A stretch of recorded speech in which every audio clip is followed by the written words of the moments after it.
A veteran police officer takes the stand, but what happens in this courtroom is about to leave everyone stunned. Stay until the end, because one small detail could change everything you think about this case. And if you enjoy real courtroom drama, hit like now. It motivates us to bring you even more powerful cases every single day. Now, let's get into it. Thank you. Come on, calls, Mr. Officer Kane.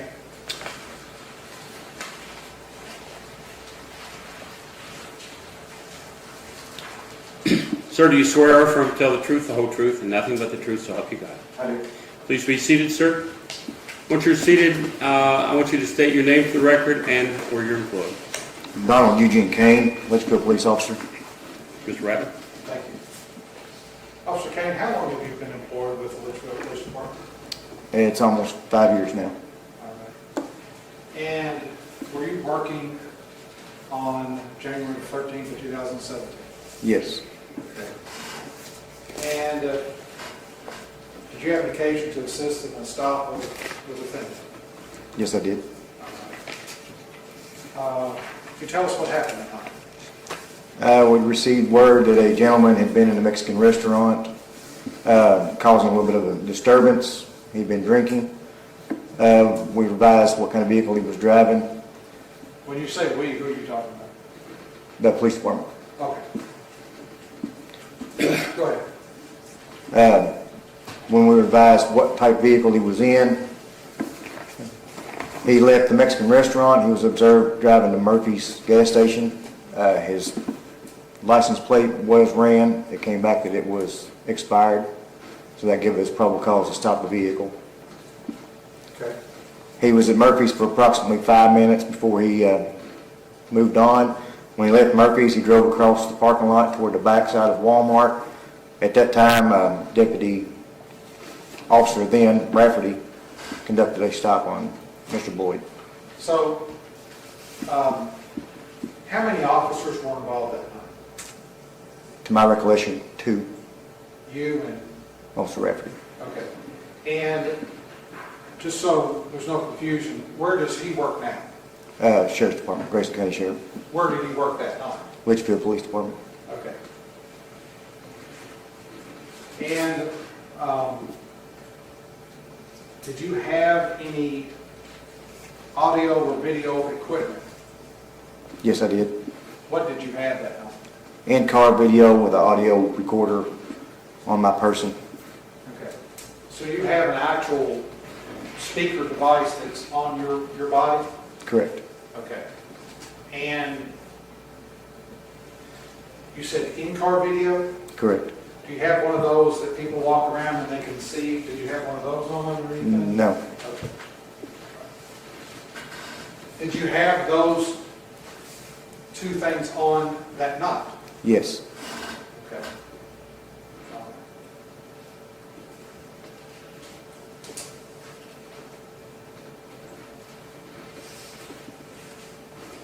I think I'll just go ahead and...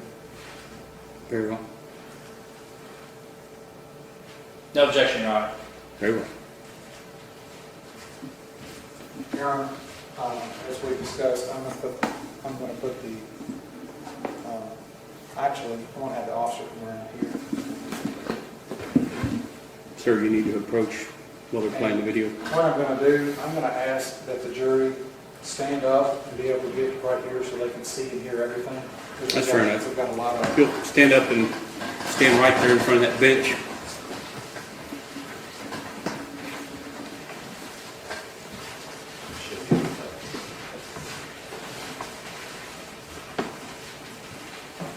Okay, Mr. Rattler.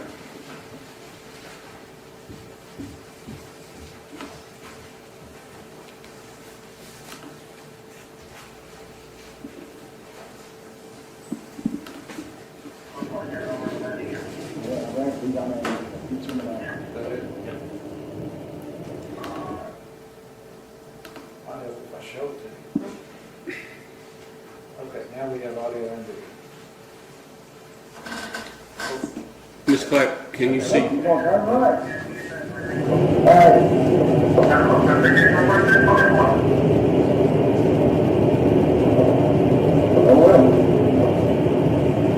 Stop right there. Now, Your Honor. we approach. Sure.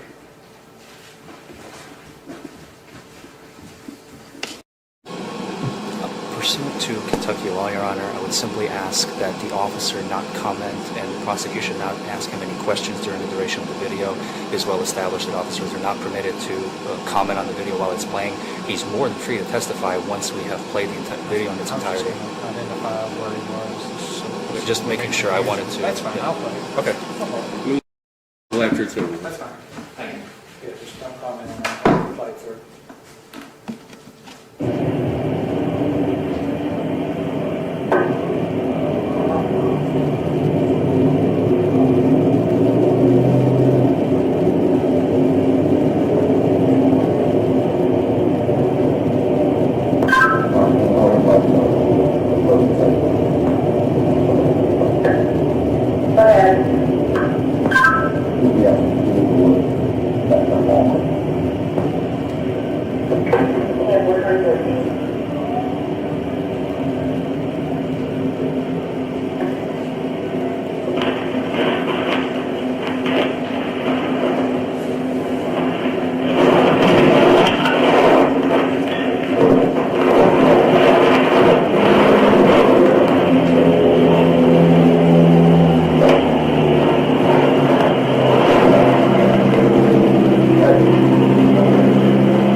stay on your left foot, so you're just gonna pivot around, then you're gonna put your right foot back in front, and do the same thing, 1, 2, 3, like so, and see if you can count again, okay? But yeah, you can start on this line here. Well, here. I'm not telling you that I had three consecutive group surgeries on this last meeting. Okay. Well,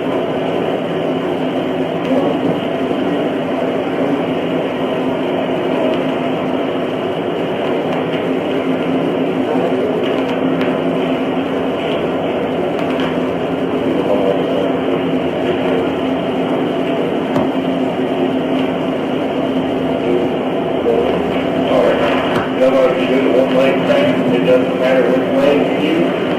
So when you work laying over one leg, this foot, and you're going to hold the other one like so. And I'm going to have you count out loud. 1, 1,000, 2, 1,000, 3, 1,000, and so when you stop, okay? With it. Like I said, whichever leg you want to stand on, loud, hold the other one, try to hold it about 6 inches off the ground.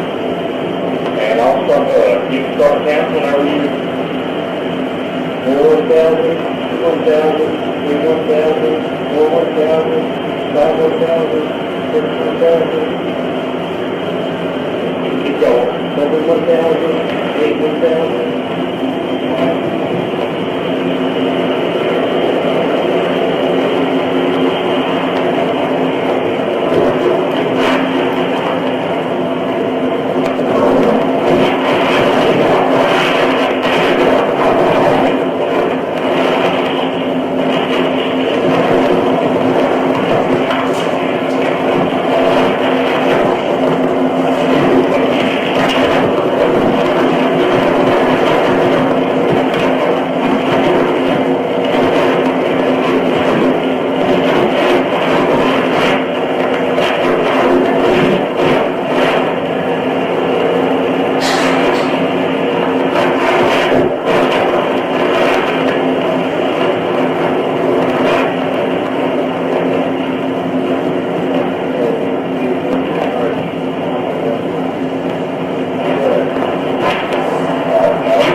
Do that and blow and blow blue.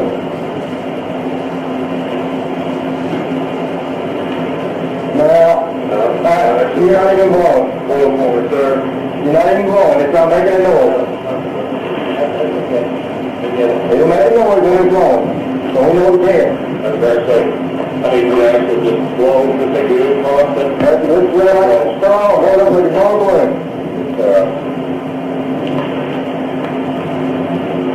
You're not blowing.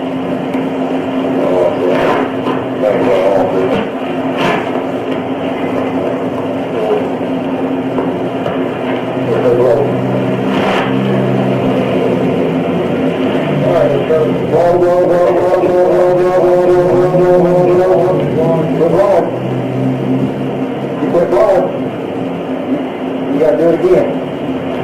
You got to take a deep breath and blow it up like you're blowing balloons. When it stops, when it tone like that, you're not blowing. You don't have to necessarily blow real hard, but you have to blow a good concentration, so it's getting Blow, blow, blow, blow, blow, blow, blow, blow. blow. Alright, go ahead with that.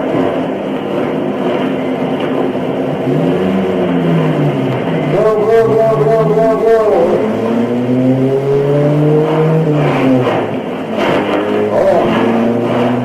Shut it off. If you don't blow, it goes down. Alright. Blow, blow, blow, blow, blow, blow, blow, blow. Make sure it's closed. Go ahead and rest this, go ahead and seal it off, okay? All right, one more time. This is the last try. I'm going to make sure everything's right. Okay. Deep breath. Whoa, whoa, whoa.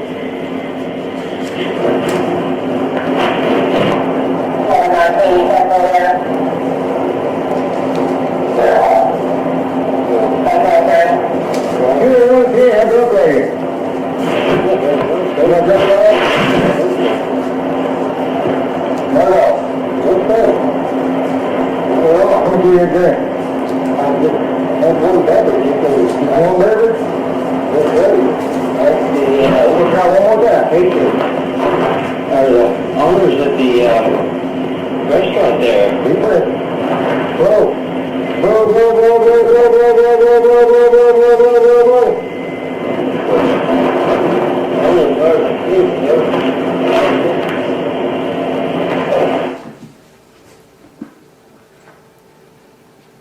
Judge, for the record, that's the end of video 1, and there will be an additional 2 minutes and 30, 40 seconds on video 2 when we're ready. Fair enough. No objection, Judge. Very well. Let the record reflect no objection.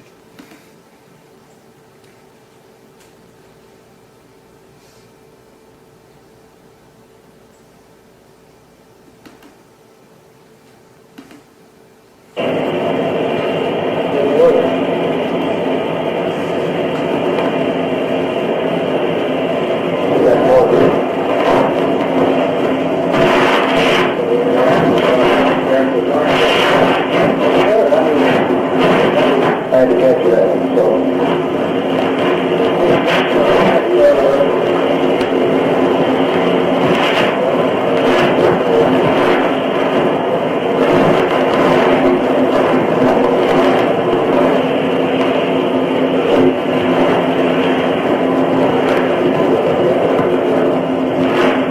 Have you had the gun, sir? No, sir, I do have it. Still there. Somebody has it, still has it.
I stopped it at 2:21, Judge. Very well. If you'll grab a seat, just go back and have your seat.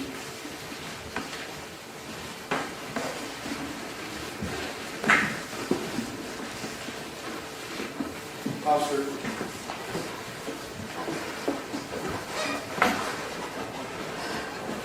Go ahead, Mr. Rapp.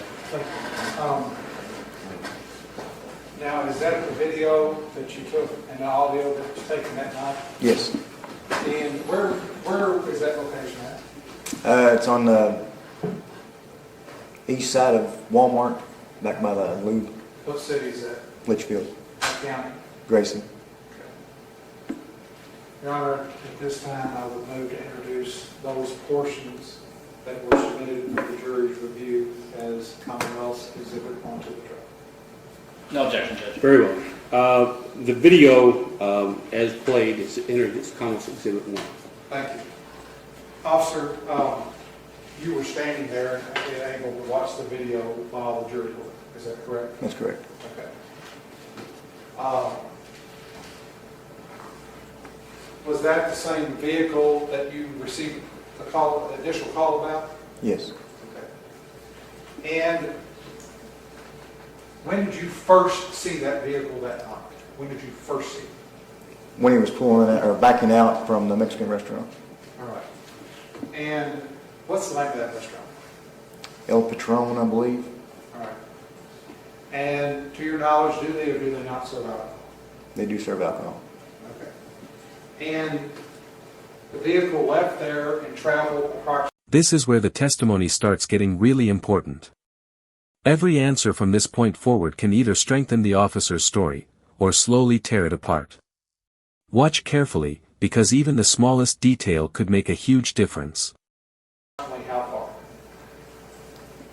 Approximately 100 yards to the gas station, What's the name of that gas station? Murphy, USA. Okay. Did he stop and get gas, or did you observe? I didn't observe him get any gas. He just pulled in and sat in his vehicle for approximately 5 minutes. Okay. And where were you at the time? Across the parking lot.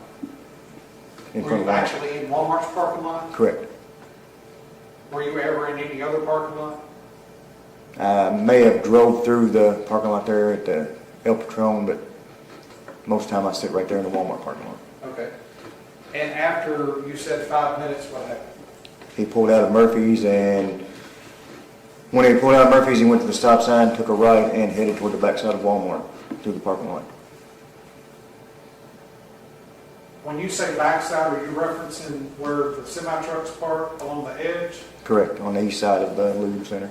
Is there another exit out of Walmart on that side? Yes, there's an exit that goes to the bypass. Okay. And where were you parked when he pulled into the parking lot? Or you were in the parking lot too? When he initially started traversing, when he started driving across the Walmart parking lot? I was about midways on the front side of the parking lot. On the front side? Correct. Okay. Were there any other officers present? Officer Rafferty, Was he in your car or another vehicle? he was in another vehicle. So I saw two police cars. Was his the one in front? His was the one in front. Okay. And did Mr. Boyd, did he exit the parking lot, or did the stop occur in the parking lot? In the parking lot. And who initiated the lights? Officer Rafferty. Okay. Were you, as the video indicated, were you present for the stop? Yes. Okay. And you said you have been an officer for 5 years? Correct. Have you received training regarding determining whether or not is someone under the influence of alcohol or other intoxicants? Yes. What type of training do you receive? Standardized field sobriety test. All right. And do you go to class for that? It was actually done at the police academy. All right. And so you attended a class at the police academy? Correct. And they, what do they teach you there? What to observe for a DUI, which would be alcohol or any other narcotic or anything that would alter your ability to perform the abilities. Nystagmus in the eyes, balance test, which would be the walk and turn, fine motor skills. All right. I want to go back a little bit. I skipped over something kind of important. At what point do you know that Mr. Boyd's tags were ran? Or do you know? I believe I actually ran the tag with dispatch and it came back that it was expired. When did that occur? I believe it was when he was in the Murphys. I drove by Before you stopped. before the stop. Now, do you often run tags of vehicles? Yes. Okay. And when you run a tag that is expired, what do you do? Usually do a traffic stop and either give them a verbal warning to get their tag fixed or write them for expired registration. Okay. In this case, was a citation written to Mr. Boyd regarding the tax? To my recollection, yes. Okay. So he was charged with expired, what was he charged with? I believe Officer Rafferty charged him with Only discussing the plates. But what was expired registration plate and registration receipt. Okay.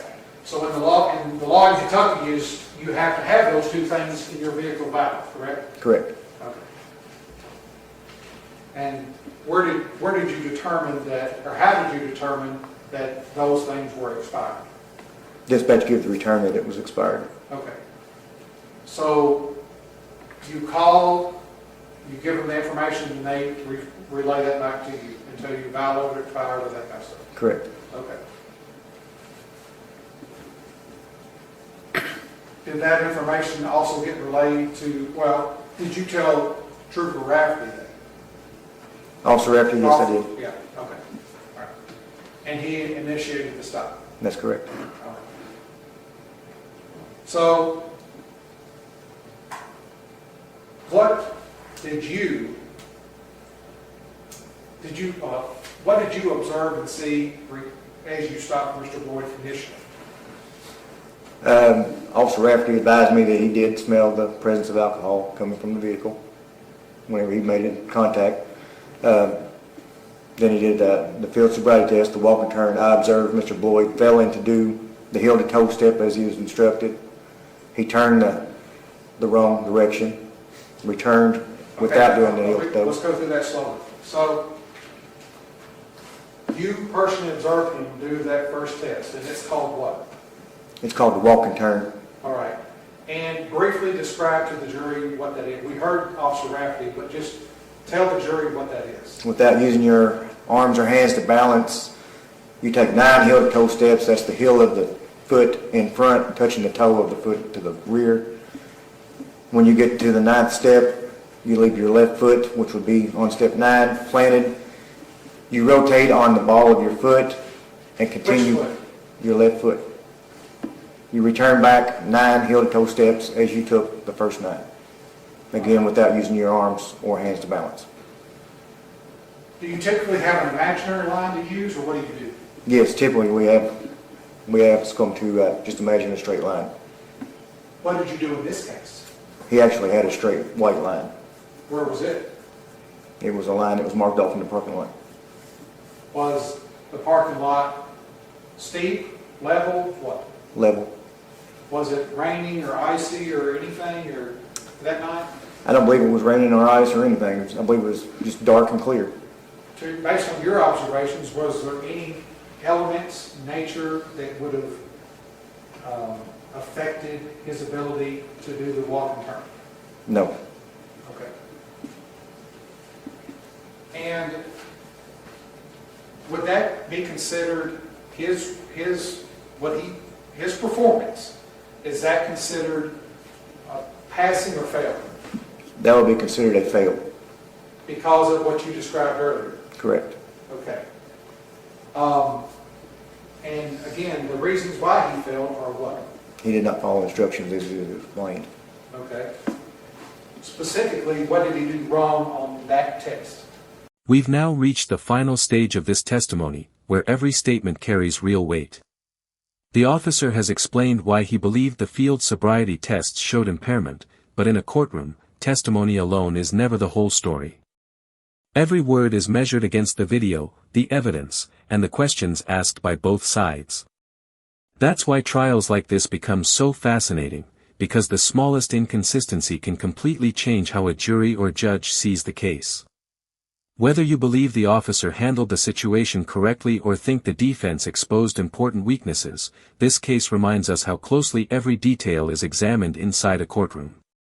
Justice isn't based on assumptions, it's based on evidence presented step by step. Thanks for watching all the way to the end. If you enjoyed this courtroom breakdown, let us know your opinion in the comments. Do you think the officer's testimony was convincing, or did something not add up?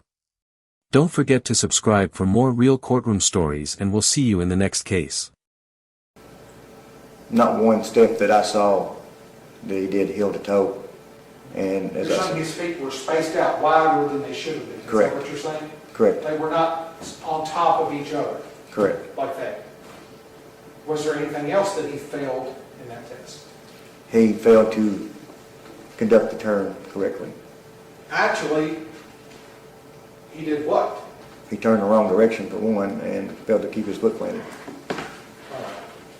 So do you basically kind of have like a point system that you're kind of checking off to see if somebody's doing it or not doing it Basically, yes. correctly? Okay. All right. Now, I think the next test was, well, you tell me. The one leg stand, Okay.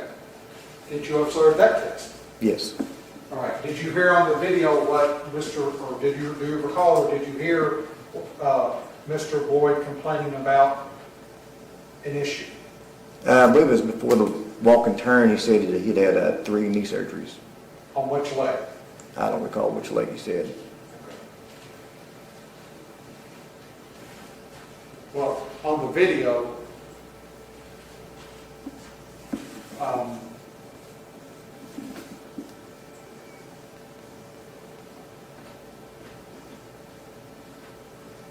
I think I probably need to play that again, Judge. Sure. Refresh the record. To refresh his recollection? No objection, Your Honor. Very well.